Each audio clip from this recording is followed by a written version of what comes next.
This might look like a normal job, but it's not. When hackers infiltrate networks and steal or destroy proprietary data, we're all at risk. Earn a master's degree in cybersecurity online at Grand Canyon University and help protect your company from cyber threats by performing vulnerability assessments and threat hunting to catch hackers. What do you think protecting your company looks like? GCU offers over 175 high-quality online programs like this one. Find your purpose at Grand Canyon University. Visit gcu.edu. The Cricket Badger Podcast IPL Daily, in association with Moonrise Cricket, Indian Premier League 2020, 13th edition. Every day, every game, every spill, every thrill, every triumph, all the way to the IPL trophy.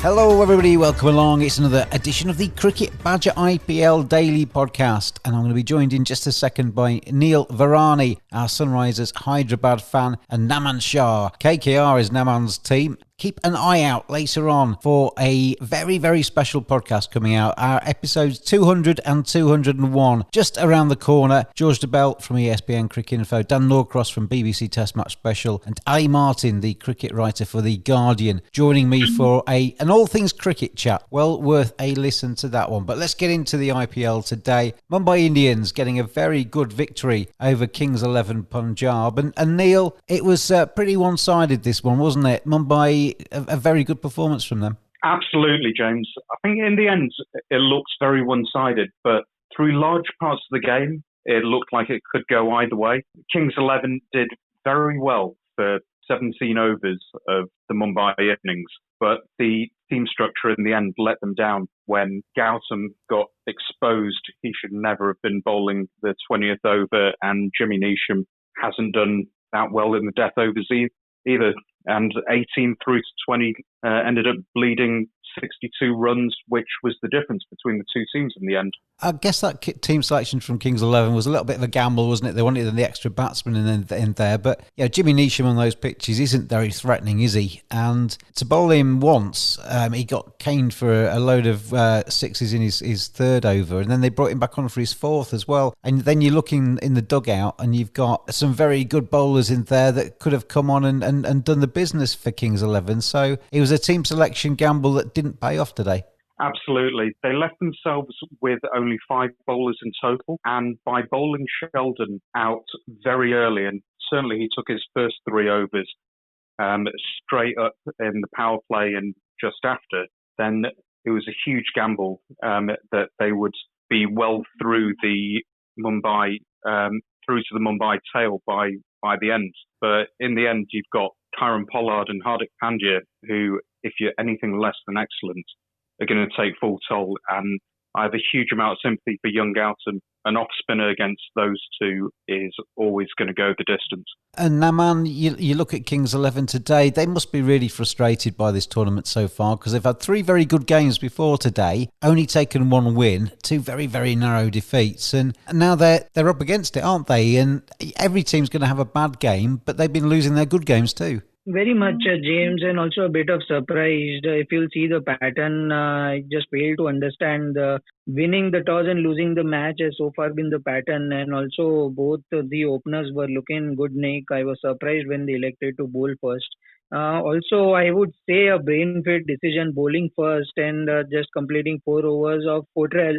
I guess during that time it was the best thing to get the 5th bowler completed by giving an over or so to Maxwell, as Ishan Kishan was not looking in touch, and there was no need over there for Cottrell to get his over completed. Also, in a way, it is good that the middle order has got a match over here, at least not to blame Maxwell and Puran as well. They have not gotten a chance so far.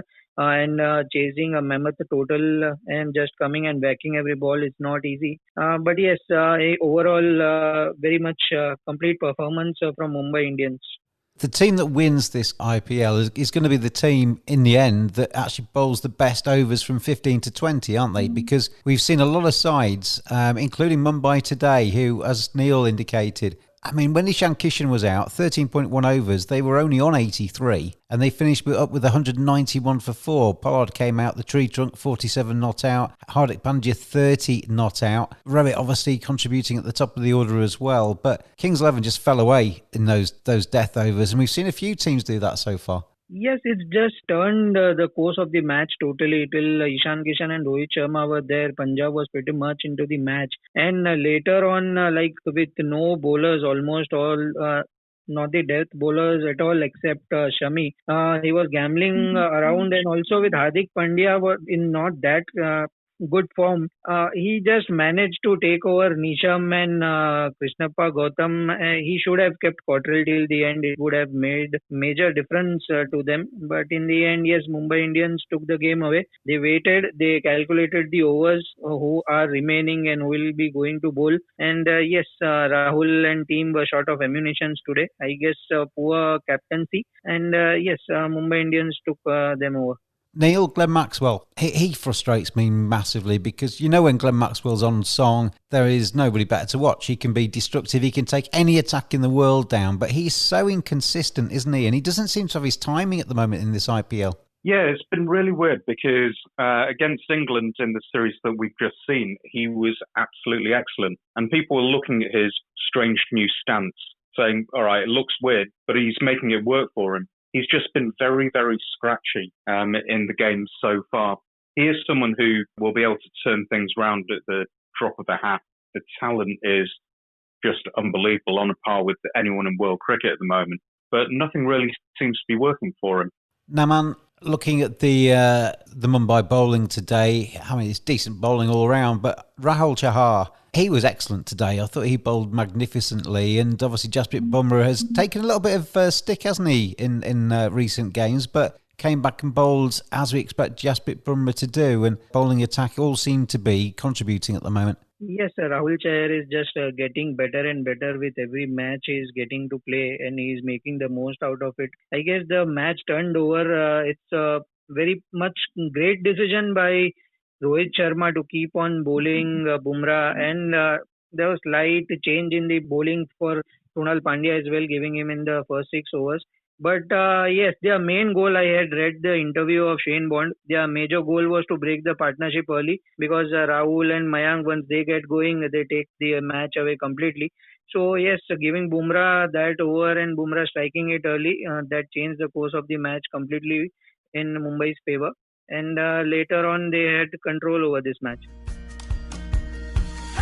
Moonrise is a sports engagement website to allow sports fans to learn from the very best. Get a personal video message recorded for a fan's special occasion. Have a professional cricketer as your next coach by getting video feedback or having a 30-minute conversation with some of the world's best players. Players such as Jimmy Neesham, Colin Munro, Tammy Beaumont, Danny Wyatt, Monty Panesar. Visit moonrisesports.com or go to Moonrise Sports on Facebook, Instagram and Twitter. Moonrise Cricket, let's play.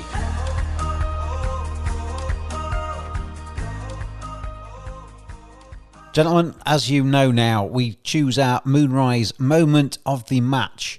moonrisecricket.co.uk. Check them out for some fantastic coaching opportunities from the professional players. Start with you, Neil. If you had to pick a moment from today's game, what would be your Moonrise moment? I think it's Big Polly's first 6 because it didn't even look like he hit it. He just kind of leant forward in what looked like a push down the ground, and suddenly it's flying about 80 metres out there. I'm constantly amazed by the strength of the big man, and also how young he is, considering he seems to have been with us since T20 started. I think if me, you and Naman all combined together to arm wrestle him, he would still beat us comfortably. He's just incredible, isn't he? The strength that I call him the tree trunk and that's not because he's just a big unit. His arms are like tree trunks. He's just incredible. Naman, what about you? Your Moonrise moment of the match today? I feel it should be Rahul Chahar's, especially his wicket of KL Rahul. He completely bowled him stump to stump, did not give him any room, made him change his shot. You won't see often Rahul playing those sweep shots and reverse sweep shots. He was struggling against him. I guess his wicket completely changed the match, and just Mumbai took the control of that match from then over. I'm going to go with any boundary that Rohit Sharma hit today, because I just love watching Rohit Sharma bat. He's poetry in motion when he gets going, and his 70 off 45 balls today I thought was magnificent, and ultimately it was the difference between the two sides. He stuck around and guided his team up to that 191 for 4, which was always seemed to be too much for Kings 11. But saying that, I'm going to go with Neil's today. We're going to choose Kieran Pollard's 6 because it was just a forward push and he just extended his arms through that ball and it flew away. It was ridiculous. And that man is capable of doing that, and he's going to be a joy to watch if he continues to play like that throughout this IPL. So Kieran Pollard, his straight 6 is the moonrisecricket.co.uk moment of the match. Want to get your game the very best it can be? The future of coaching. Talk to a pro. 30-minute video conversation. Video analysis from players at the top of their game. Video shout-outs. Get a personalised message from a pro. Great for birthdays, congratulations messages, a prank, or a simple hello. Visit moonrisesports.com or go to Moonrise Sports on Facebook, Instagram and Twitter. Moonrise Cricket. Let's play.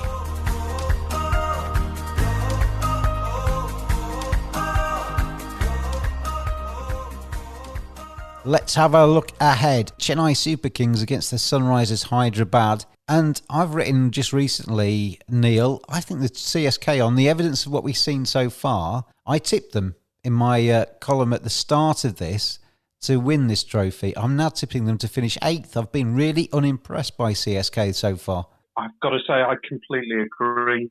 They've been called Dad's Army for years, and Dhoni's always said, yeah, we're going to lose a couple of runs due to lack of athleticism in the field. But actually, it won't be that many because people will know where to be standing to take the catches. But that age really does seem to be catching up with them now. The tempo of their innings tends to be just pedestrian, and they don't have the same incisive edge that a lot of the other teams do. Do you think as well, MSD, obviously he's coming towards the end, isn't he? I'm sure there's probably another couple of IPLs in him if he wants to, but I think sometimes sportsmen have this. I mean, Tiger Woods in golf was this to a T, excuse the pun. He was invincible, wasn't he, for a number of years. People looked at Tiger Woods on the tee and they were already beaten in the competition before they even hit a golf ball because Tiger just won and Tiger was magnificent. MSD's been similar to that in Indian cricket. Everybody knows what a tactical genius he is. Everybody knows that he can do wonders at the end of an innings and take his team home with that helicopter shot, etc. I think that image has started to slip a little bit with MSD now, and he's not quite the player and people don't fear him quite as much now. I completely agree with that. I think MSD isn't the player that he once was. And to give him a chance, he's been coming in with required run rates of 16 and 18. The other team aren't helping him out. His other players have to keep up with required run rates. Otherwise, he can't chase things down like he used to. Naman, how do you see CSK? Are you in agreement with myself and Neil that they don't look very impressive so far? Do you think they'll come again? Yes, but I feel that they'll take time. Also, I am not happy with the selection, what they are coming in with, the playing 11. I do not see Murli Vijay a clear 2020 player. Also, I guess Watson has been, is not that player which he used to. So they need to go in with a combination of experience and youngsters. They need to play Gaikwad, which is a prominent place, he's an opening batsman. Also, with the inclusion of Bravo, Tahir, really they require the energy which they will bring in from now onwards.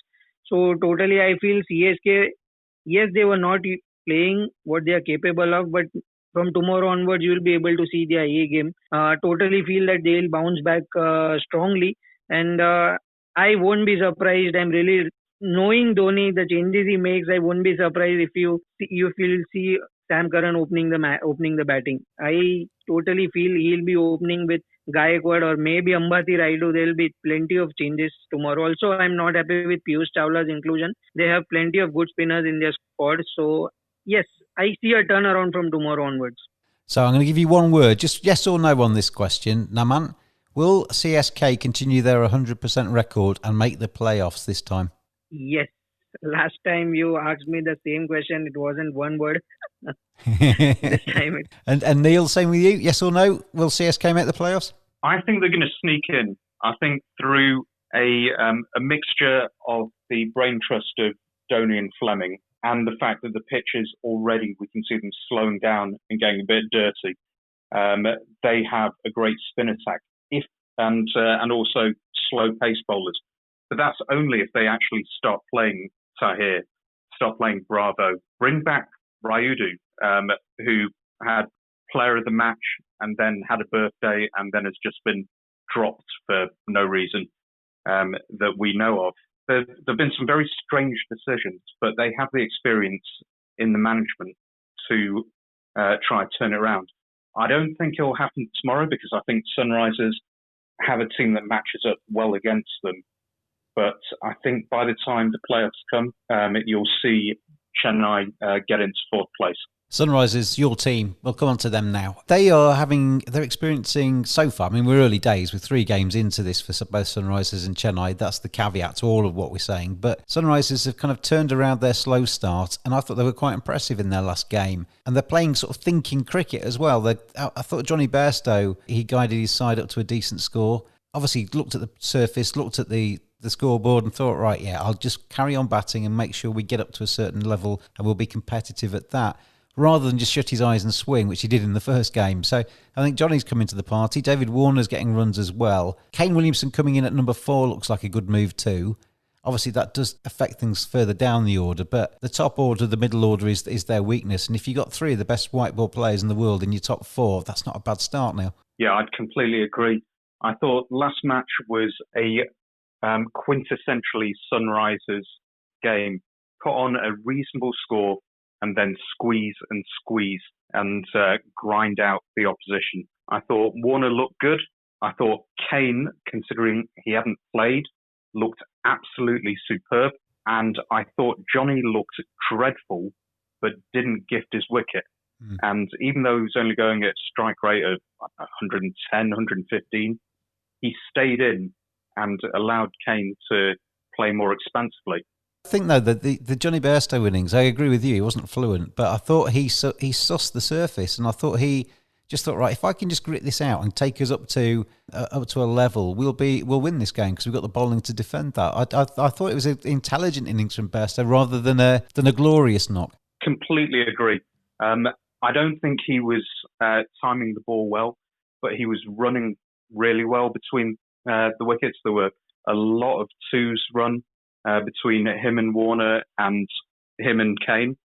And it was, as you say, very intelligent. He anchored it, which isn't something that you normally expect from Johnny. He's normally more expansive, more exciting player, while someone else plays the safer role.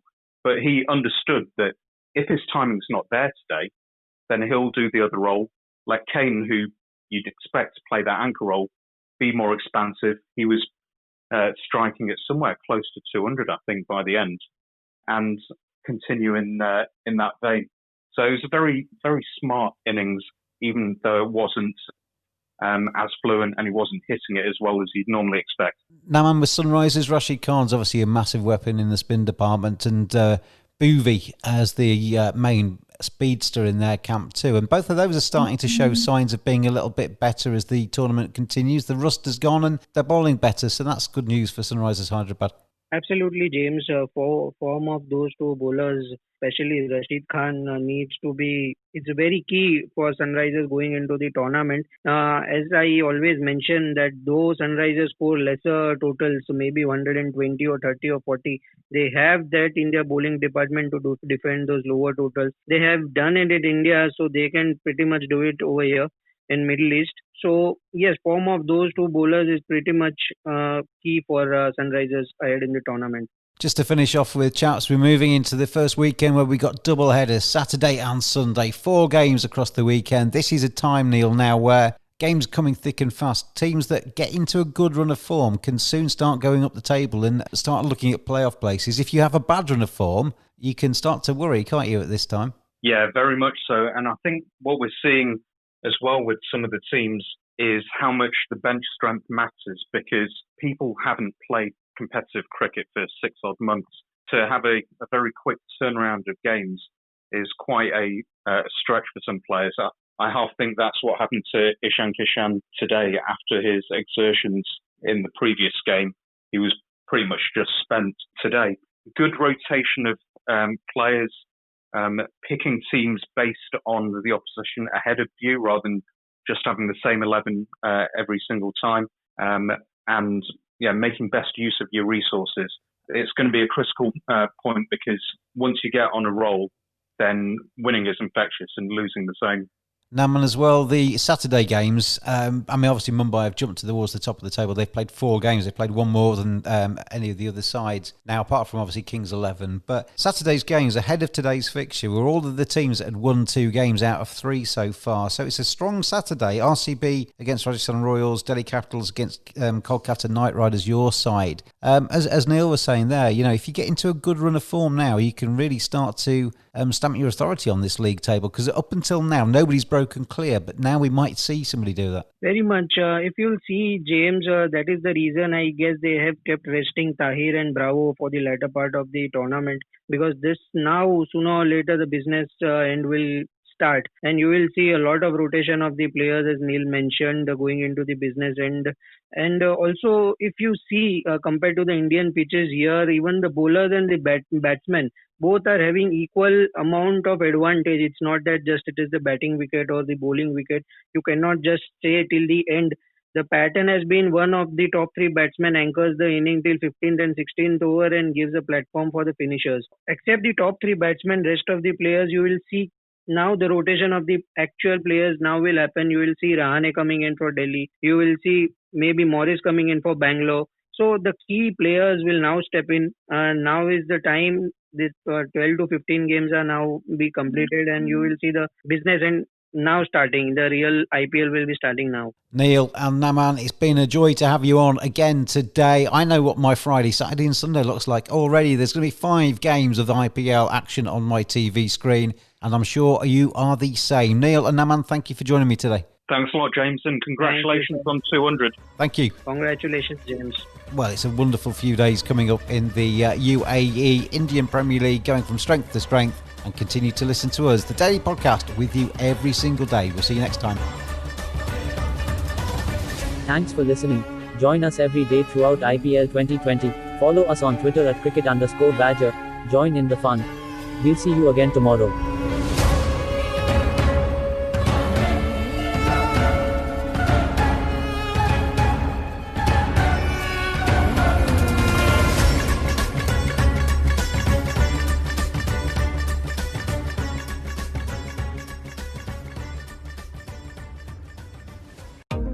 Rule the day the plant-based way with the new vegan mixed berry from Smoothie King. Powered by whole, non-GMO fruits, oat milk, and vegan protein, it's a dairy-free, plant-based smoothie you can feel great about. With 13 grams of protein and half your daily fiber, it's an easy way to get the essential nutrients your body craves. Skip the line and order online for pickup or delivery. Smoothie King. Rule the day.